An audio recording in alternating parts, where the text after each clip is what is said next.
due to Mr. Kabir having a bond violation. This is our third bond violation report that we have had. Our first bond violation. So I guess let me start up. Mr. Kabir is charged with driving while intoxicated. He was ordered as a condition of his bond not to consume alcohol, illegal drugs, or unprescribed controlled medication. Sir, I'm up here. I'm not on the floor. Up more. Look at me. You're charged with driving while intoxicated. You're facing up to 6 months in jail and or a $2,000 fine. We're going to do probable cause. You have the right to remain silent. Anything you say can or will be used against you. You have the right to have an attorney present during any questions and interviews of the state of Texas. If you cannot afford a lawyer be appointed to represent you, sir. On July 4th at 3:49 a.m., officers observed a vehicle in a moving lane of traffic sitting idle with damage to the front passenger tire. The defendant was sitting in the driver's seat, slumped over and asleep. Officers woke the defendant and he exited the vehicle. He had red, bloodshot eyes, slurred speech, and unsteady balance. Standard field sobriety test was conducted, and a 6 of 6 on the HGN, 4 of 8 on the walk and turn, and 0 of 4 on the one-leg stand. The defendant refused a breath sample, and blood warrant was obtained, and a blood sample was taken. Are you on something now, Mr. Kabir? Police find a car stopped in traffic with damage, and the driver is asleep inside. When they wake him up, his eyes are red. His speech is unclear, and he can't pass the sobriety tests. He also refuses a breath test. So officers take a blood sample instead. A very bad start to his case. No, Your Honor. I'm not. How old are you, sir? 26. What do you do for a living? I'm the owner of a healthcare consulting firm. Are we able to go send someone now, Tracy? No. Mr. Kabir, if you have a drug or alcohol problem, you better address it. Because if you don't, and I see it becomes an issue, I'm going to address it for you. I promise you're not going to like the way that I do it. Do you understand? Yes, Your Honor. May I? Just don't. The only thing I want to impart to you that the drugs and alcohol stop now. I'm making it a condition of your bond not to consume alcohol or any illegal drugs. Do you understand? Yes, Your Honor. I'm going to randomly test you. If I find that you're consuming, I will revoke your bond and put you in jail. If it becomes a repeated issue, I will put you in a rehab facility. I don't want to have to do that. My only concern is public safety. Do not drive if you don't have a license, and don't consume anything. Do you have a Texas driver license? Do you have valid liability insurance? Okay, we're going to reset your case to give you time to hire a lawyer. There is a prior DWI from June of this year in Navarro County. Okay. I'm ordering you now not to drive any vehicle that's not equipped with an ignition interlock. Are you currently on probation or parole or any kind of for a DWI now? No. What's the status of that DWI? Do you have an open DWI right now? No. Okay. I'm now going to put a condition on your bond that you're not allowed to. The judge speaks very clearly. No alcohol, no drugs, and follow every rule. If he breaks them again, he could go to jail or rehab. The judge sounds serious and frustrated. This feels like a last warning before things Be out past 9 p.m. to 6 a.m. I'm going to put a GPS monitor on you so I know that you're not out in the middle of the night. Unfortunately, because of the hurricane, we're not allowed to have people tested right now and I think that you're on something now, Mr. Kabir. I have bipolar and schizoaffective disorder. I have bipolar and... Then alcohol is not helping the issue, Mr. Kabir. It's only going to exacerbate anything. No more. Do you understand? Yes, Your Honor, at this time, I'm not on any substances. I take multiple medications for my mental health issues, but I'm not on any unlawful or illegal substances. I'm only on prescribed medications. Okay. No more alcohol. Do you understand? Yes. No smoking marijuana. If I test you for marijuana, are you going to test positive? Okay. Don't. So GPS with a 9 p.m. curfew for now until we know. The man tries to step out to use the restroom, but the judge stops him right away. In court, you must ask before leaving. Then the judge asks about his job and money. He says he lives with his parents, but drives a BMW and owns a business. The judge doesn't look convinced. Know that he's not out and about in the middle of the night. I'm going to have you now go to the jury. We're going to have you sign a reset. After that, I will have you take your seat in the jury box, and then we'll be back with you shortly, Mr. Kabir. Okay, how's this? I put defendant must find full-time employment. Why are you trying to leave? Sir, I was not trying to leave. I just need to use the restroom, so I wanted to request and ask the officer. I didn't want to disturb you while you were in the middle of session. Right, don't disturb me, and you just can't walk out. You have to ask for permission. When you walk out, we issue warrants. Do you understand? I wasn't looking to walk out whatsoever. Okay, so tell me, you said you own a business. What do you do exactly? We help treatment centers, or we specialize in bringing in new patients into healthcare treatment centers, specifically alcohol and opioid addiction treatment centers. You have a monthly income from this. Yes, Your Honor. How much money do you make a month? Well, right now, the business is still in a growth stage, so we revenue, but I don't take personal income. I take a small amount of personal income, so you can say $2,000 to $3,000 per month as of current. Where do you live? At my parents' house. Yet you drive a BMW. Yes, Your Honor.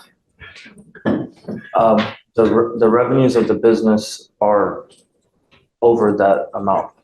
Okay, so you need a lawyer to represent you in this. And it would behoove you to get one really, really quick, because one of the conditions on your other DWI is don't get in trouble and probably not to consume alcohol. Once this other jurisdiction learns of your new DWI, they're probably going to issue another warrant for your arrest. So you need a lawyer to represent you, and quick. So we're going to let you go today. And I'm telling you, no alcohol. Yes, Your Honor. You have an interlock that you're going to, within 3 days, you must get an interlock on your car. If I find that you have not put an interlock on your car, I'm going to put you in jail. And I'm going to tell you, with 2 open DWIs, I usually put bonds at around $25,000 in that time. So beware. You're skirting extremely thin ice at this point. Do you understand? Yes, Your Honor. I will contact the interlock immediately. I have the information for it, but I don't know exactly the date that they'll be able to install it. You must get it done within 3 days. What if the company is not available to do it within those 3 days? Well, then come back and let us know. Okay. But I'm not going to entertain any excuses. You also need a lawyer to represent you. So get on that as well. As soon as you leave here, start researching that as well. State, does he have a DWI open elsewhere to refresh my memory, please? Mr. Salinas, did he not have a DWI? He currently, yes, Your Honor, He has an open DWI where? in Navarro County.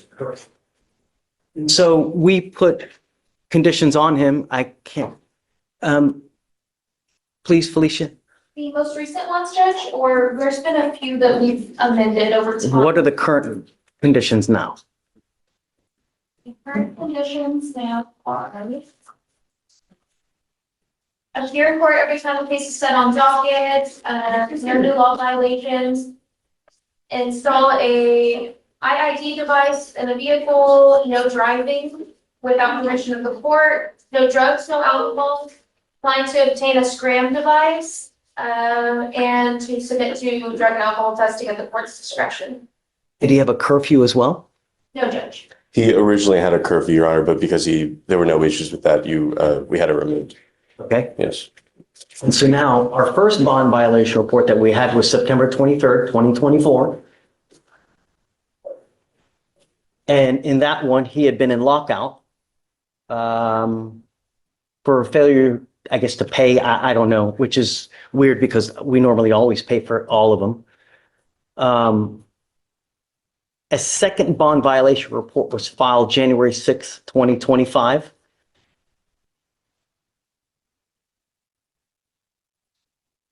Where I guess he was in lockout again because due to no recalibration of the device.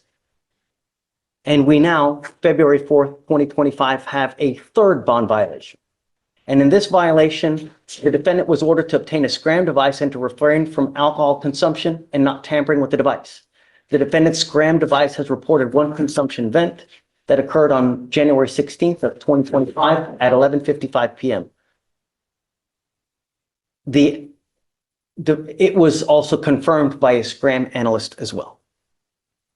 Correct? Yes, Judge. Okay. So, Yes, Your Honor. So, yes. yes, so to begin with the first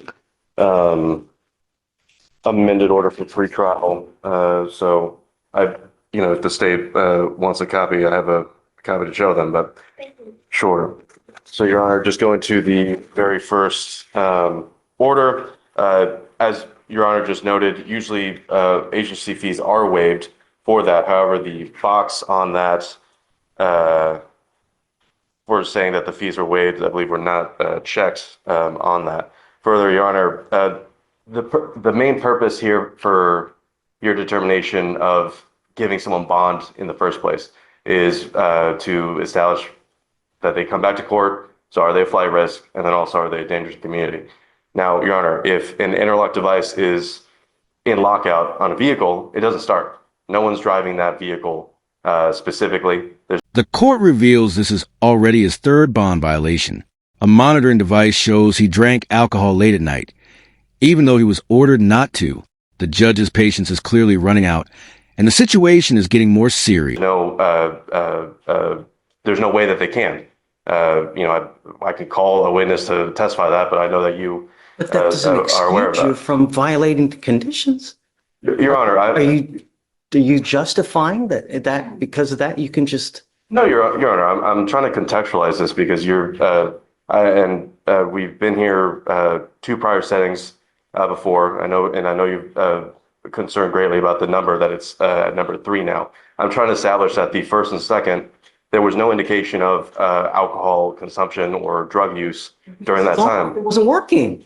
How are we supposed to know? And Your Honor, one of the two main points of determining what kind of bond, both the conditions and amount are, will they return to court and community safety? Here, my client who's being accused of DWI wasn't driving that vehicle. So it was impossible for him to be driving that vehicle, Your Honor. So I ask you to take that into account as far as public safety goes. As far as this latest bond violation, it's the state's burden to prove that my client violated his bond. All we have right now is a report by Scram, but no one is here to testify on behalf of. We can call that, Your Honor, but Yeah. sure. Judge, I spoke with the defense counsel today and he said that he was not requesting to have anybody come here to testify to the scram device. We have Felicia that can be called up as a witness to testify as to what happened with and whether he tested positive or not, whether he's consuming alcohol. It's also the state's burden to prove that he did So that. So that's, yeah. Please. Yes, Your Honor, we would call retrial services, Ms. Felicia Charles. Okay, ma'am, would you please come up, raise your right hand? Do you solemnly swear to tell the truth, the whole truth, and nothing but the truth, so help you God? Yes. Okay, So you have first amended order and then second, third amended retrial supervisions and then the fourth. So referencing the fourth amended order for pretrial supervision and bond conditions, what I'm showing you, do you recognize this? Yes. Can you tell us what this is and what are the conditions that are checked? These are, Sorry, could you repeat what you just said? sorry, I said I don't know if she needs that. It was an extra paper. Okay. I just want it on the record. Sorry. That's all right. Yes, these are pretrial bond conditions, and these are listed as appear in court every time the case is set on docket unless the judge waives appearance. No new law violations, install ignition interlock within the vehicle, no driving without permission of the court, no drugs, no alcohol, and then to obtain, we do have a curfew of 9 p.m. to 6 a.m. and then a scram device to be installed. And so what we're showing you is what's been marked as State's Exhibit 1, and we'll tender this to defense for any objections. No objections. be admitted as one. So in this case regarding the Scram device, can you tell us about that? Yes, so what exactly about? What is that? What's the standard procedure someone's supposed to do? Yeah, so a Scram device is ordered and it tracks the press. Objection, Your Honor. The foundation, I believe the state is trying to ask her to testify as far as are you trying to establish her as like an expert on Scram? And I was not trying to establish her as an expert, just from her experience, what the Scram device is basically for, which she can testify to as a trial. I'd ask that the court consider that as that testimony as a layperson, not as for the purposes of establishing expertise. So I want to know whether there is a violation for alcohol consumption. So, what day do we have any kind of hot blows? What's the amount? Do you have anything of that nature? Yes, so the report should have been provided to the bond violation email as well of the graph. And I'm showing her now what's marked as states. For the exact amounts and everything, I would need to look at the report that was provided in the email. Okay, please. Have the graphs been printed, state, or she's just referring? Yeah, just so we can all agree on what she's referring to. And I'm showing you what we marked as states exhibit 6. Can you please tell us what this is? So this is a Scram report sent back to us whenever the device information and data is pulled. And this is what the analysts observe for either tampers or consumption. And this is what they send us back if there is a confirmed tamper or consumption as per. Okay, so this really not really depicts a Scram report and what it says it is. Yes. We will tender defense for any objections and note that this has been, is it correct to say this has been emailed to defense prior to this date? Yes. Defense received it, no objection, Your Honor. Okay, it'll be admitted. Okay, so can you tell us about the specific dates in this report again that was given to defense prior to today of the basic dates that the Scram was not completed properly? Yes, so the device seems to be fully functioning. And on January 17th, Friday, January 17th, the Scram device picked up a peak TAC of 0.078%. And then established a zero baseline once again for the dissipation rates of the alcohol at 9:05 a.m. on January 17th. Say it again. 9:05 a.m. January 17th, 0% TAC was reestablished for the dissipation of alcohol. Okay, and for those dates, the ones that match on what I'm showing you as State's Exhibit 2, the bond violation report, can you please, do you recognize this? Yes. Can you please read the details of the violations here? Yes, it says the defendant was ordered to obtain a Scram device and to refrain from alcohol consumption and not tampering with the device. The defendant's Scram device has reported one consumption event. The confirmed alcohol consumption occurred on January 16, 2025 at 11:55 p.m. This information was received on 1/17/2025 and confirmed by a Scram analyst. Thank you. We pass the witness. Okay. All right. Good morning. I just want to, if you could turn to, I believe it was the State's Exhibit 3, I think, for the Scram non-compliance report, the cover page. Do you see that? Yeah, what she has right there. Oh, is it 6? Okay. Would you stay, since you're close, would you give that to her? Thank you. So just looking at the cover page there, can you read who the agent is on this report? Justice Turner. Are you Justice Turner? Yeah. Have you consulted with Ms. Turner about this report? Through the emails, yes, for the bond violation report and the. What exactly did those conversations include? The entire. So let me. Sorry, that was a poorly phrased question. I'm sorry. No, I don't understand. that's my fault. Don't worry about it. My question is, did she consult with you when compiling this report? Would you be more specific? Did you help in the assembly of this report? No, Okay. Have you ever assisted or aided in the assembly of a SCRAM systems noncompliance report? no, no one. No, no one in the department does. Okay. And do you have any sort of, have you ever worked for SCRAM systems? No. Have you ever had any special training in SCRAM systems? Yes.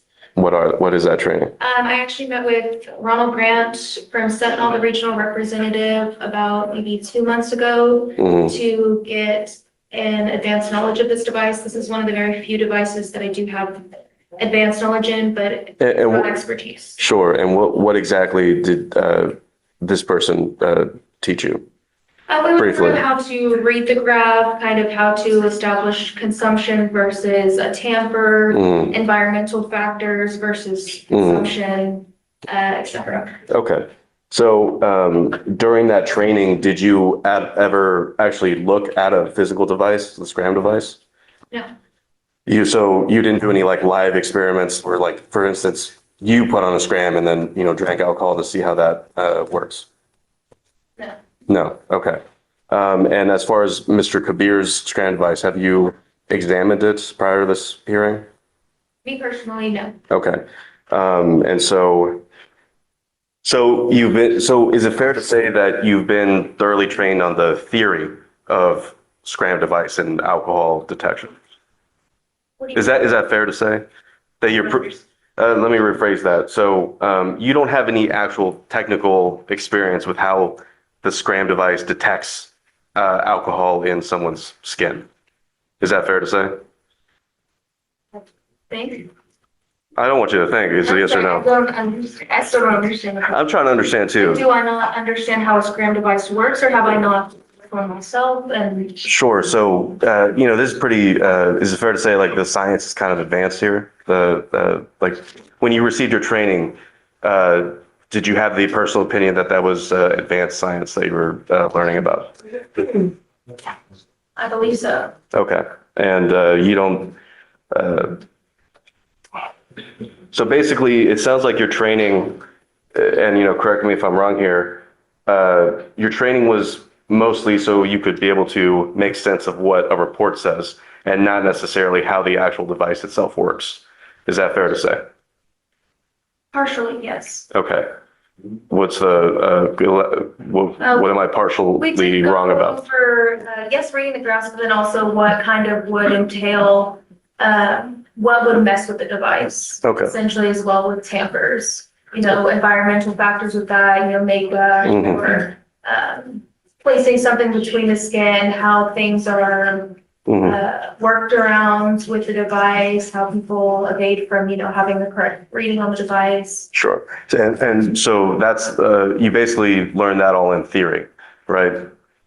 There were no withdraw that question. So I'm just saying there was no actual, you didn't look at any studies. Did you read any studies when you did this? Okay. I actually met with him due to another case. I wanted to further understand it, so we examined the report for that. Well, And also reviewed some of the peer-reviewed articles. Well, that's great. I'm glad that you want to, a lot of people won't. They'll just kind of do their jobs, right? I'm glad that you want a further knowledge. But, what I'm trying to get at is it's fair to say that knowing how something works in theory and actually examining the actual thing itself, the practicality of it is different, right? Do you agree with that statement? Yes. Okay, so without actually having examined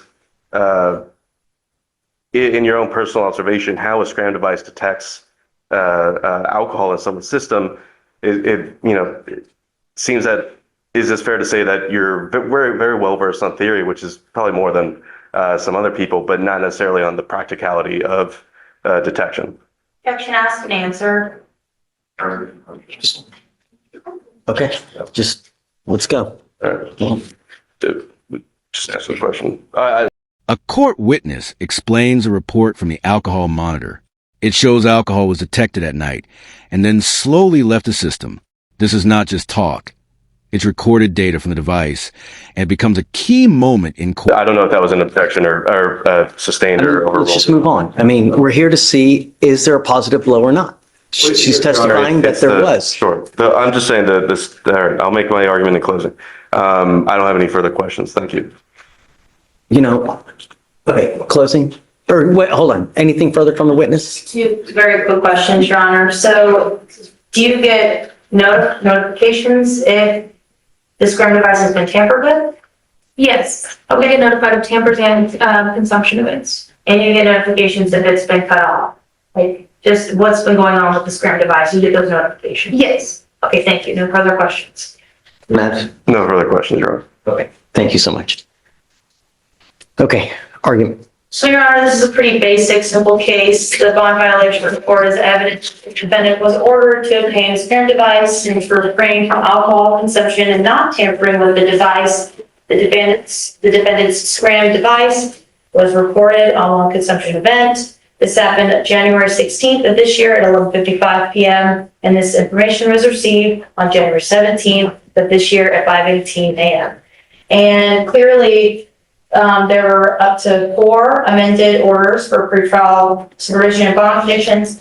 It was obvious which the defendant was supposed to do, and he directly violated the order, was evident by the pretrial services and bond violation report. So it's pretty clear here that we would be asking to revoke bonds in this case. And we would just like to urge that this is a fair and convincing standard, as I already know, Judge, and it's not beyond a reasonable doubt. I don't think that we need a scientist here to prove that the scram device is a device that can be detectable. Okay. Yeah, Your Honor, I agree with State insofar as this is a simple matter.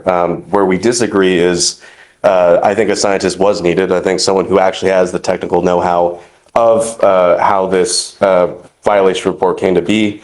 The state did have that standard of clear and convincing to prove that my client violated this. So far, all we have is a piece of paper that is, at least for right now, is supposed to have been prepared by someone else who is not here to testify.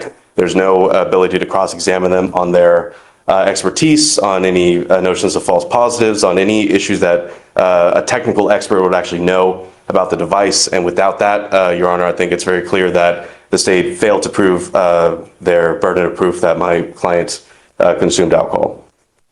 And I would ask that, Your Honor, again, not revoke the bond, keep it as is. My client's here.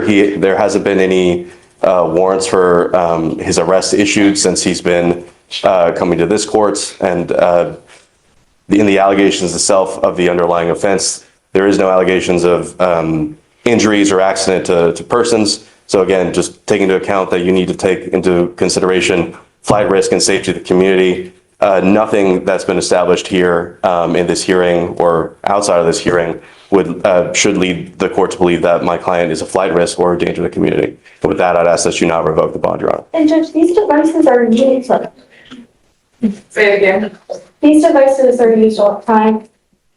Well, their use all the time is irrelevant to needing an expert to testify on that. Absolutely. I absolutely appreciate your tenacity.